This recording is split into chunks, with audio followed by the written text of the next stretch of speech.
La tierra de Israel gemía bajo el peso de su propio olvido. En aquellos días, la voz de Dios era rara, y la visión escaseaba. Pero en medio de ese silencio, una mujer derramaba su alma sin descanso.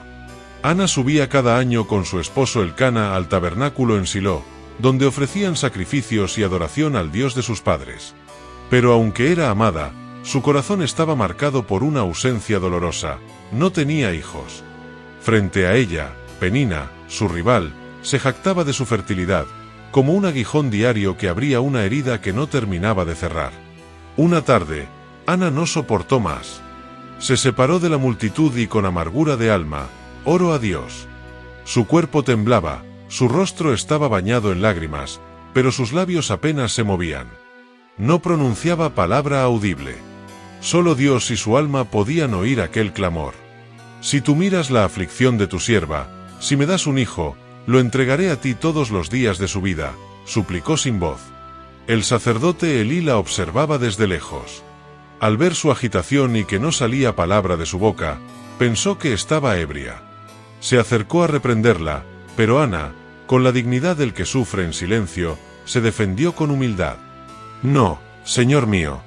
No he bebido vino ni sidra. Solo he derramado mi alma delante de Jehová. Elí la miró con otra luz. Algo en sus palabras quebró la dureza de su juicio. Ve en paz, le dijo. Y que el Dios de Israel te conceda lo que le has pedido. Ana se levantó. No se veía en ella sombra de tristeza. Se había vaciado por completo, y su fe llenaba ahora el espacio donde antes solo había vacío. Meses después, el milagro floreció. Ana concibió y dio a luz un hijo. Le llamó Samuel, porque del Señor lo pedí. El niño creció bajo el calor del hogar hasta que fue destetado. Entonces, en un acto de fidelidad sin igual, Ana lo llevó al tabernáculo, aún pequeño, y lo entregó a Elí para que sirviera delante del Señor todos los días de su vida.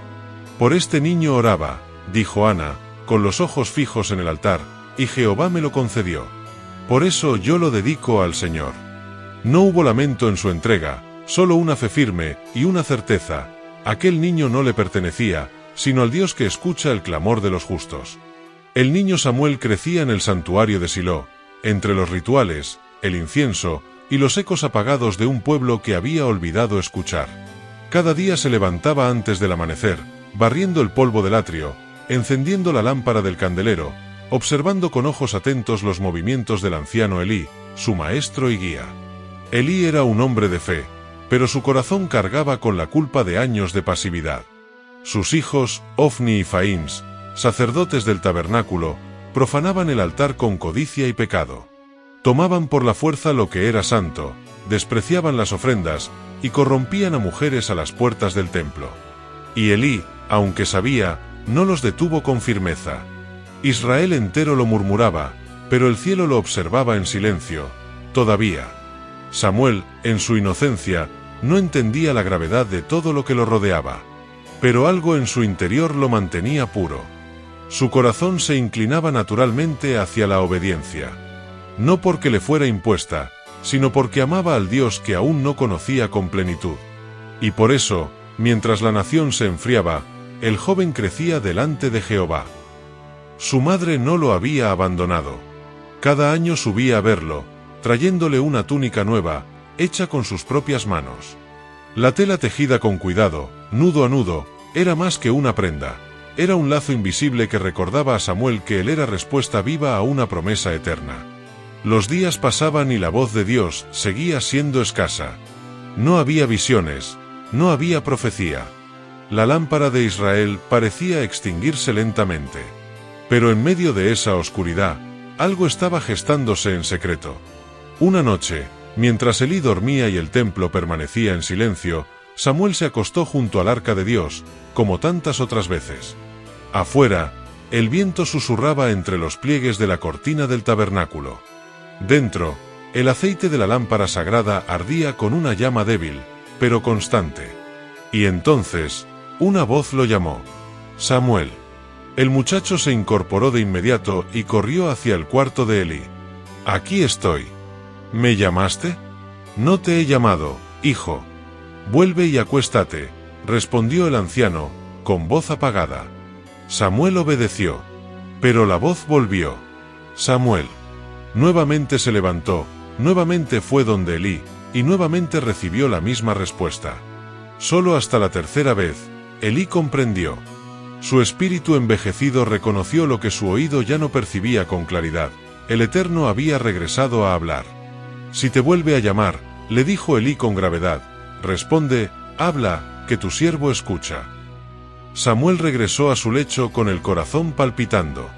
Se recostó, pero ya no era un niño más. El umbral entre el cielo y la tierra se abría, y la eternidad se acercaba. Y entonces vino de nuevo la voz. Samuel. Samuel. La presencia del Señor se detuvo junto a él. Ya no era una voz distante. Era como si el mismísimo cielo hubiese descendido a su lado. El niño respondió. Habla, que tu siervo escucha. Y con esas palabras, la era del silencio terminó. Samuel, el hijo del clamor, el niño del voto, acababa de convertirse en profeta. El silencio de la noche ya no era el mismo. Algo sagrado y terrible había irrumpido en la calma de Silo. La voz de Dios había hablado, y ahora las palabras ardían en el corazón de Samuel como fuego sellado. El mensaje no era uno de consuelo ni de gloria. Era juicio. Elí, el anciano sacerdote, sería removido. Su casa, una vez honorable, caería bajo el peso de su negligencia. Sus hijos, Ofni y Faíns, morirían en un mismo día.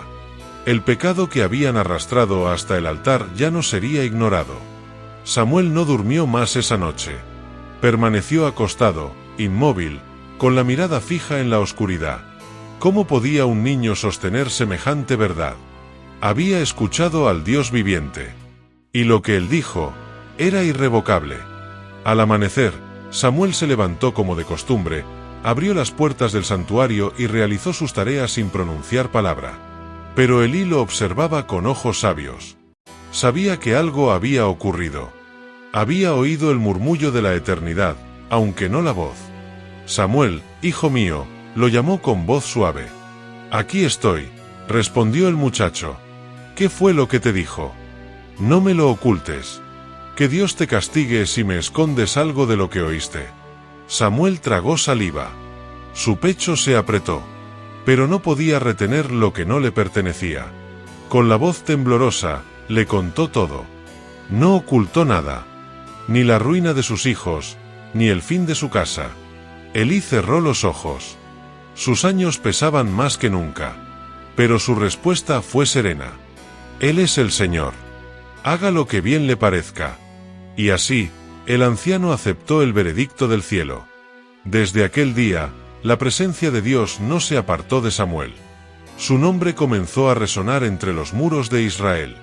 Las ciudades, las tribus, los ancianos, todos empezaron a reconocer que en él moraba la palabra del Altísimo. No una palabra humana, sino verdadera, viva, poderosa. Y Dios no dejó que ninguna de sus palabras cayera por tierra. Los días pasaron, y Samuel creció como profeta de renombre, mientras la nación seguía ciega y expuesta.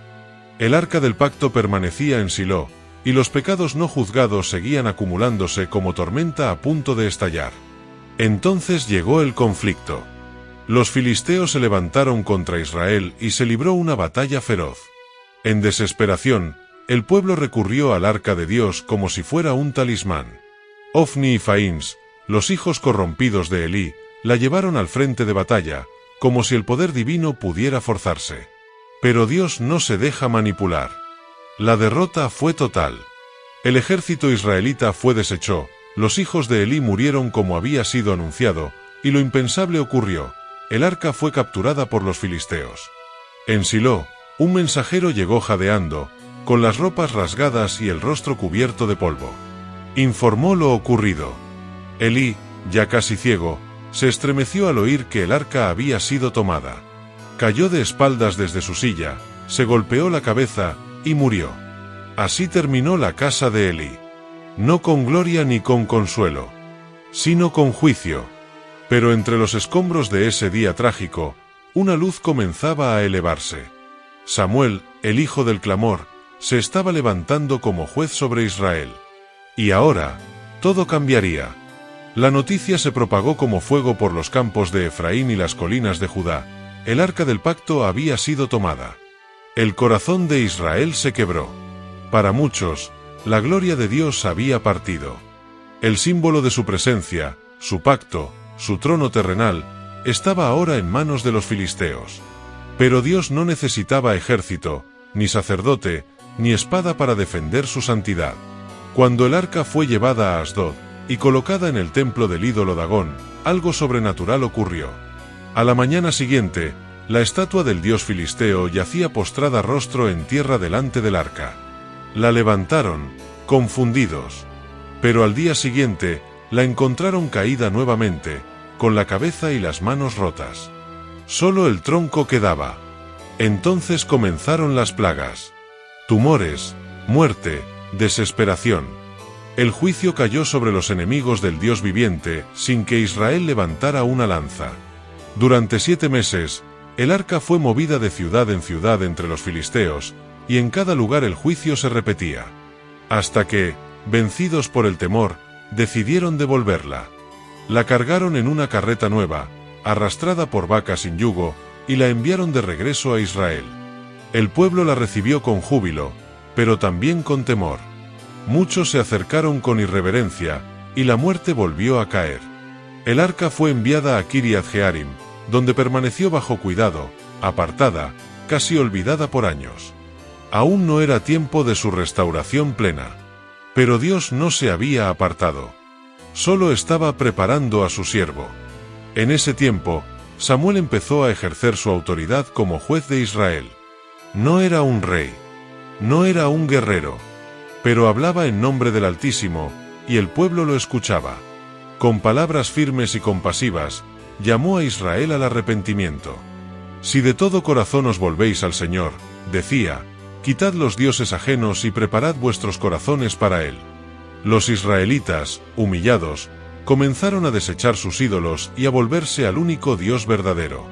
Por primera vez en generaciones, una chispa de renovación espiritual ardía en el corazón del pueblo. Samuel los convocó en Mizpa, una reunión nacional de confesión, oración y sacrificio.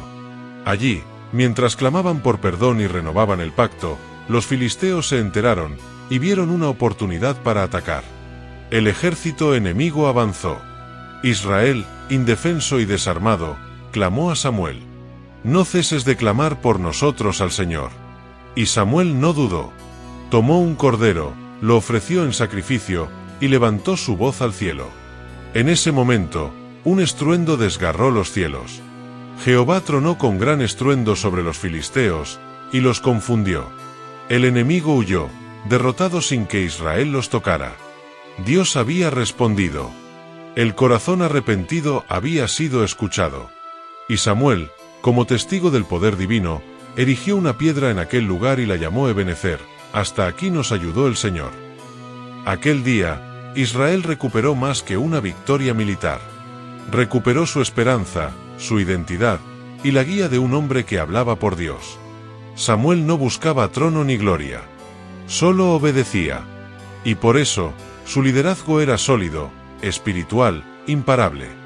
Los años pasaron como río sobre piedra, y el rostro de Samuel comenzó a reflejar el peso del tiempo.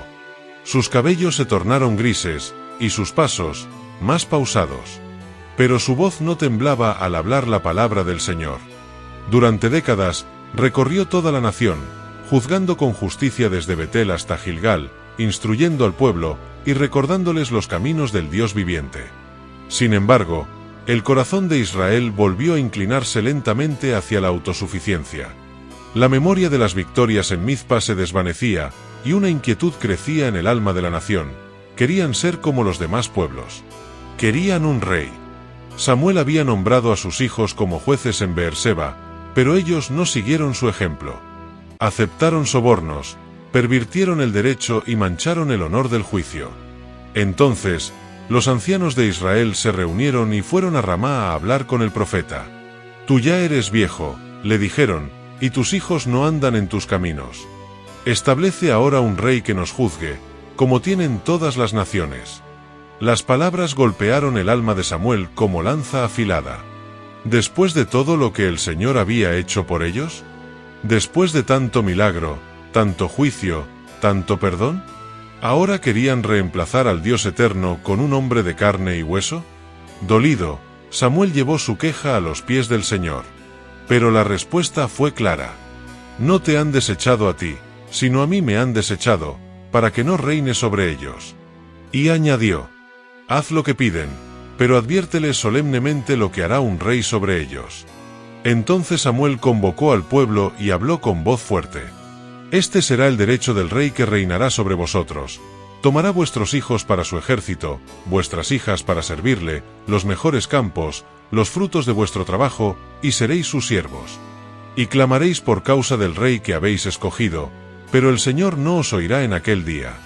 Pero el pueblo no escuchó. Habían decidido. Querían un rey que los dirigiera, que saliera delante de ellos a la guerra, que impusiera orden. Querían una figura visible, tangible, aunque eso significara rechazar al invisible. No, gritaron. Habrá rey sobre nosotros. Samuel, con el corazón desgarrado, se volvió al Señor, y recibió una única instrucción: concederle su deseo. La voluntad del pueblo se impondría, pero no sin consecuencias. Y así comenzó un nuevo capítulo en la historia de Israel. No uno de rebelión abierta, como en los tiempos de los jueces, sino de desviación disfrazada de progreso. Dios les daría un rey. No el rey eterno, sino uno conforme a lo que sus ojos deseaban. Samuel se retiró en silencio aquel día. No dijo palabra.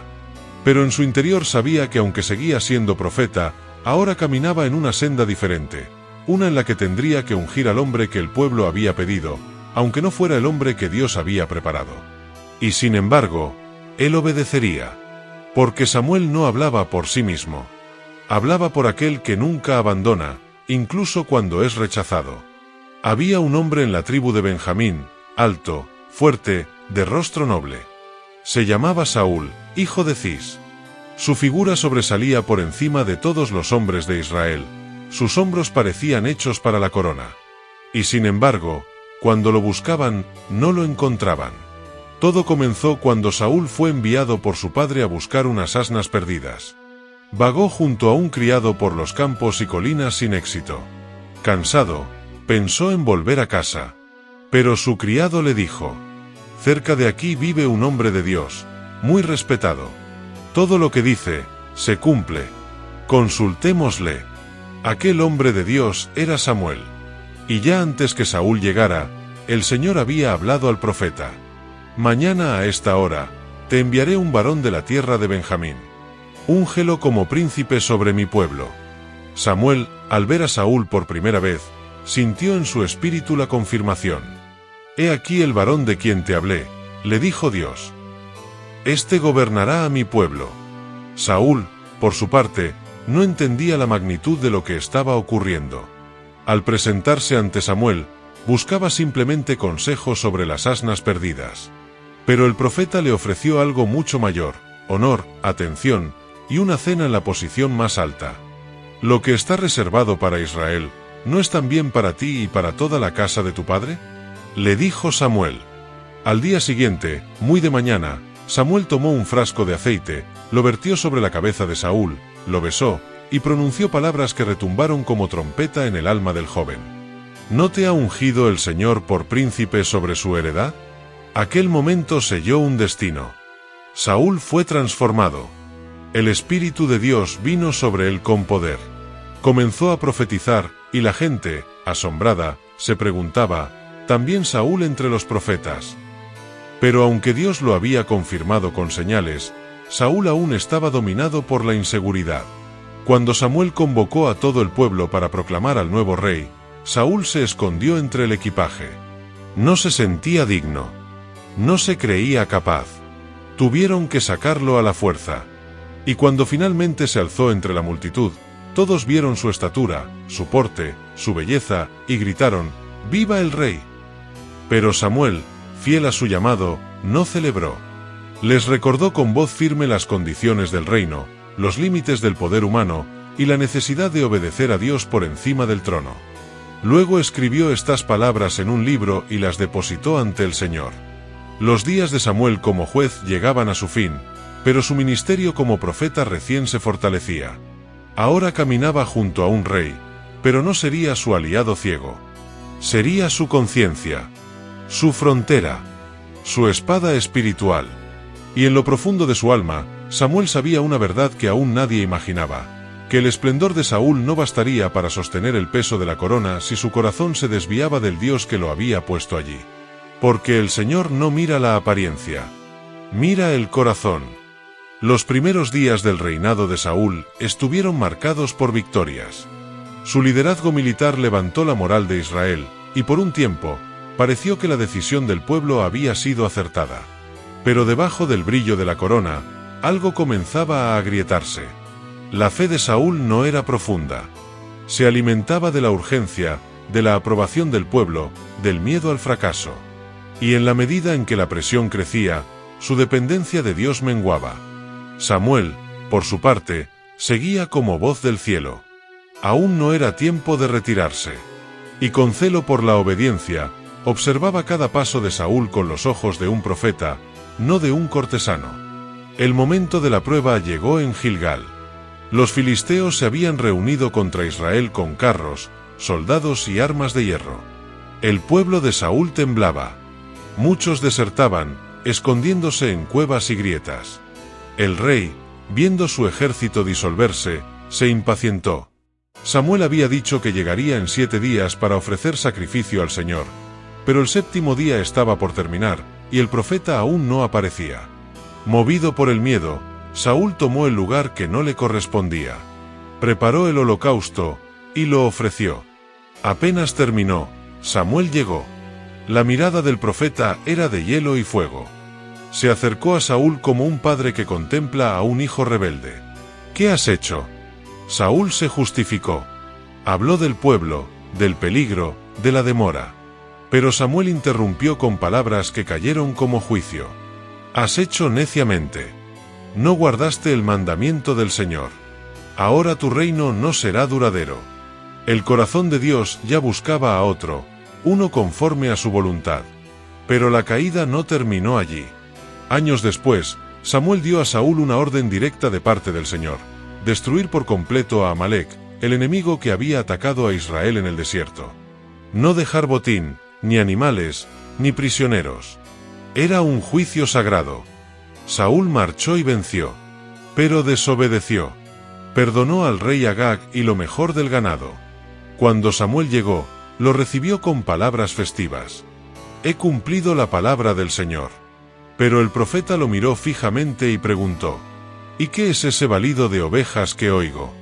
Saúl intentó excusar su pecado, culpando al pueblo, alegando buenas intenciones.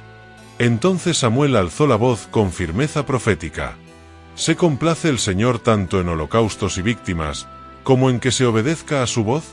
Ciertamente, el obedecer es mejor que los sacrificios. El juicio fue rotundo. Saúl, por su rebelión, sería desechado. Dios ya no lo respaldaría como rey. Mientras Samuel se volvía para irse, Saúl lo agarró por el manto y lo rasgó. Samuel se detuvo. Su voz fue grave, definitiva. Hoy ha rasgado el Señor el reino de ti, y lo ha dado a otro mejor que tú. Y sin mirar atrás, se alejó. Esa fue la última vez que Samuel y Saúl se vieron cara a cara. El profeta se retiró a Ramá, quebrado por dentro. La noche era pesada en Ramá. Samuel, aunque apartado, no hallaba descanso. Su espíritu estaba turbado, no por dudas hacia Dios, sino por el peso de lo que había visto, el derrumbe de un rey que él mismo había ungido, y el dolor de una nación aún ciega por su elección. Pero el cielo habló con claridad. ¿Hasta cuándo llorarás a Saúl, habiéndolo yo desechado? Llena tu cuerno de aceite y ve, porque he escogido para mí un rey entre los hijos de Isaí. Samuel se estremeció. Ir a ungir a otro mientras Saúl aún reinaba era peligroso. Pero la voz del Altísimo no permite titubeos eternos. Así que se preparó, llevando consigo un sacrificio para disimular su propósito. Dios le había dado instrucciones, y también cobertura. Viajó hasta Belén, una aldea tranquila, donde vivía un hombre justo llamado Isaí. Los ancianos del lugar temblaron al ver al profeta llegar. ¿Venía en paz? En paz vengo, respondió Samuel, a ofrecer sacrificio al Señor. Mandó llamar a Isaí y a sus hijos. Uno a uno, fueron desfilando ante el anciano profeta. Primero vino Eliab, alto, fuerte, de semblante regio. Samuel lo observó y pensó, ciertamente delante del Señor está su ungido. Pero Dios lo corrigió con una frase que cortó las cadenas de la apariencia. No mires a su parecer, ni a lo grande de su estatura, porque el Señor no mira lo que mira el hombre mira lo que está delante de sus ojos, pero el Señor mira el corazón. Uno tras otro pasaron 7 hijos, y a cada uno, Dios dijo, no es este. Samuel se volvió a Isaí, desconcertado. ¿Son estos todos tus hijos? Isaí, casi olvidando al menor, respondió. Resta aún el menor, que apacienta las ovejas. Manda a buscarlo, dijo Samuel, porque no nos sentaremos a la mesa hasta que venga. Y así llegó David, joven, de mirada viva, cabello rojizo, con las manos aún oliendo a campo y rebaño. No parecía rey. Pero cuando entró, el cielo habló al corazón de Samuel. Levántate y úngelo, porque este es. Samuel se acercó, alzó el cuerno de aceite, y lo derramó sobre la cabeza del muchacho. El Espíritu del Señor vino sobre David con poder desde aquel día. No hubo trompetas. No hubo multitudes. Solo un acto íntimo, escondido, pero eterno. En ese instante, la historia cambió de rumbo. Aún sin trono, aún sin espada, un nuevo rey había sido elegido. No por los hombres, sino por Dios. Samuel se retiró en silencio. Su tarea no había terminado, pero una parte de su alma encontró consuelo. Había visto con sus propios ojos que la fidelidad del cielo no dependía del fracaso de los hombres. Dios siempre tiene un plan, y sus ojos siempre encuentran a los que le buscan con sinceridad. Los días de Samuel comenzaban a contarse con la luz del atardecer. Su cuerpo se había debilitado, pero su espíritu seguía firme como el roble que ha resistido tormentas. Era anciano, pero su mirada conservaba el fuego del que ha estado cara a cara con Dios. Aunque ya no caminaba entre las ciudades como antes, su presencia aún imponía respeto en todo Israel. Cuando hablaba, aún los reyes temblaban. Saúl, sin embargo, se había endurecido más que nunca. Su corazón, en otro tiempo inseguro, se tornó orgulloso. Aunque aún conservaba la corona, el favor del Señor le había sido retirado, y él lo sabía. Se volvió desconfiado, atormentado por celos, especialmente contra el joven David, a quien el pueblo amaba, y a quien Dios ya había escogido. Samuel, por su parte, no volvió a ver a Saúl. Su dolor por él se transformó en silencio. No por indiferencia, sino porque entendía que cuando Dios se aparta, el juicio ya ha sido sellado. Aún así, el profeta no dejó de orar. Aun cuando no hablaba, intercedía. El pueblo seguía acudiendo a Ramá. Querían oír consejos, pedir dirección, saber qué ocurriría con la nación. Pero Samuel ya no levantaba el cuerno, ni se inclinaba sobre altares. En la intimidad de su hogar, con la lámpara aún encendida, aguardaba el momento en que el Dios que lo había llamado de niño lo llamara de nuevo, esta vez, para siempre. Y ese día llegó. Sin estruendos. Sin relámpagos. Solo una paz profunda que descendió como manto sobre su lecho. Samuel murió, y con él se cerró una era. Israel entero se estremeció al recibir la noticia. Desde Dan hasta Berseba, se guardó luto. El pueblo que había sido juzgado por su palabra y restaurado por su clamor ahora lloraba al hombre que había sido su voz delante de Dios. Lo sepultaron en Ramá, su ciudad natal, entre los montes donde había caminado de joven, donde había escuchado por primera vez aquella voz sagrada que lo despertó una noche en Silo. Ahora descansaba allí, no como un juez, ni como un profeta, sino como un siervo fiel. Pero aunque el profeta había partido, su ausencia comenzó a pesar aún más sobre Saúl. El rey, sin guía espiritual, se volvió cada vez más oscuro. El silencio del cielo lo consumía. Ya no había palabra de Jehová, ni por sueños, ni por profetas. Y en su desesperación, el hombre que había sido ungido por Samuel hizo lo impensable, consultó a una adivina. Quería una respuesta. Una voz. Algo, aunque fuera del más allá. En la oscuridad de Ende, pidió que le invocaran al espíritu de Samuel. Y esa noche, en un evento misterioso y aterrador, el profeta se manifestó. No con palabras de consuelo, sino de juicio. ¿Por qué me has inquietado haciéndome subir?, preguntó la sombra del anciano. Estoy muy angustiado, dijo Saúl, y Dios no me responde. La respuesta fue tan clara como en los días antiguos. ¿Y para qué me consultas a mí, si el Señor ya se ha apartado de ti? Mañana tú y tus hijos estaréis conmigo. Y así, aun después de muerto, la voz de Samuel volvió a pronunciar la sentencia del cielo. La sombra de Samuel había desaparecido, pero su voz no se había apagado. Seguía resonando en la conciencia de Israel, como una llama que no se extingue ni con el viento de la muerte. Los días que siguieron a su partida no fueron fáciles. Saúl cayó, tal como había sido anunciado. Murió junto a sus hijos en el monte Gilboa, derrotado por los filisteos, consumido por su propia desobediencia. Y con él, el capítulo de un reino comenzó a cerrarse. Pero en los campos de Judá, un joven pastor se alzaba. David, el ungido de Samuel, comenzaba a reunir seguidores, hombres valientes, fieles, y con el tiempo, tribus enteras. El niño que había sido elegido entre ovejas, ahora era buscado por el pueblo como su esperanza. Samuel no estuvo presente para ver a David coronado. No vio la unificación del reino, ni las conquistas, ni la expansión gloriosa que vendría. Pero había sido el instrumento que encendió la llama.